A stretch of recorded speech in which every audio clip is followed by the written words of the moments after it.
Assalamualaikum warahmatullahi wabarakatuh. My name is MELIYA Sari. My student number is 186111015. And in this video, I want to answer the mid-test questions for second language acquisition course. And I want to answer the question number 8. It is about what is Crescent's model in SLA. So, alright, Crescent's model is one of the models that adopt the innatist perspectives. It was quite influential in 1970s. It emphasized the role of exposure to comprehensible input in second language acquisition. Crescent's theory of second language acquisition consists of 5 main hypotheses. Number 1 is the acquisition learning hypothesis. Number 2 is the monitor hypothesis. Number 3 is the natural order hypothesis. Number 4 is the input hypothesis, and the last, number 5, is the effective filter hypothesis. And here I'm gonna give brief explanation of each hypothesis.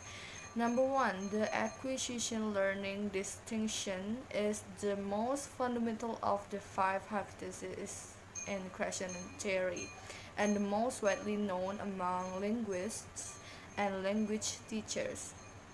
According to Crescent, there are two independent systems of foreign language performance. They are the acquired system and the learned system.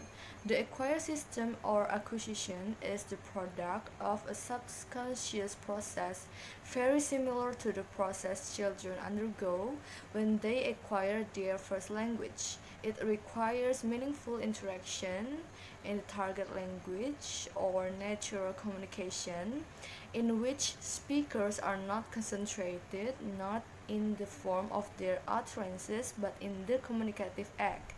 And the learn system or learning is the product of formal instruction, and it compromises a conscious process which results in conscious knowledge about the language. For example, knowledge of grammar rules. A deductive approach in a teacher-centered setting produces learning, while an adaptive approach is student-centered setting leads to acquisition.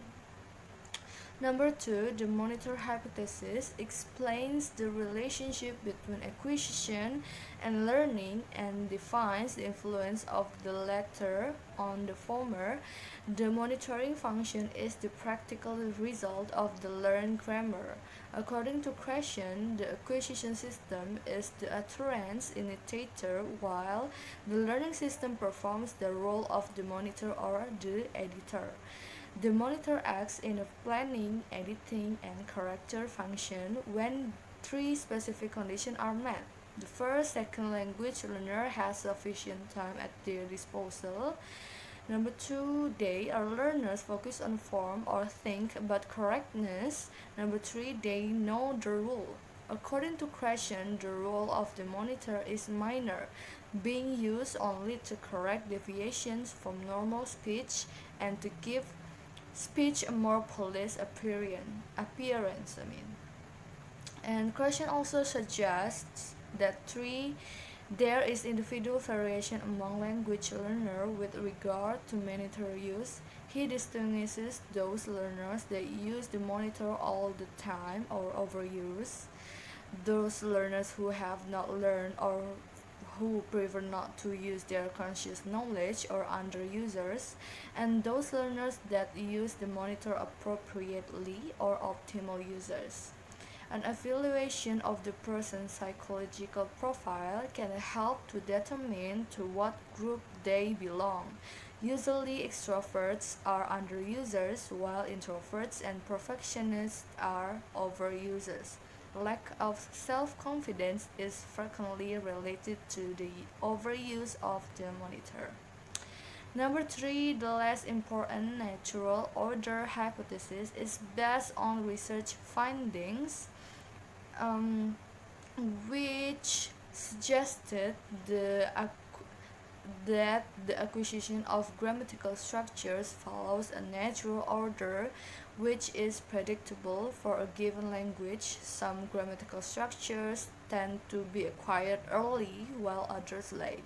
This order seems to be independent of the learner's age, first language background, conditions of exposure, and although the agreement between individual acquirers wasn't always 100% in the studies, there were statistically significant similarities that reinforce the existence of a natural order of language acquisition. Creation, however, points out that the implication of the natural order hypothesis is not that a language program syllabus should be based on the order found in the studies. In fact, he rejects grammatical sequencing when the goal is language acquisition. And number four, the input hypothesis is Creation's attempt to explain how the learner acquires a second language, how second language acquisition takes place. The input hypothesis is only concerned with acquisition, not learning. According to this hypothesis, the learner improves and progresses along the natural order when he or she receives second language input that is one step beyond his or her current stage of linguistics competence. And the last, number five, the affective filter hypothesis embodies Creation's views that a number of affective variables play a facilitative but not causal role in second language acquisition. These variables include motivation, self-confidence, anxiety, and personality traits. Creation claims that learners with high motivation and self-confidence, a good self-image, a low level of anxiety and extroversion are better equipped for success in second language acquisition.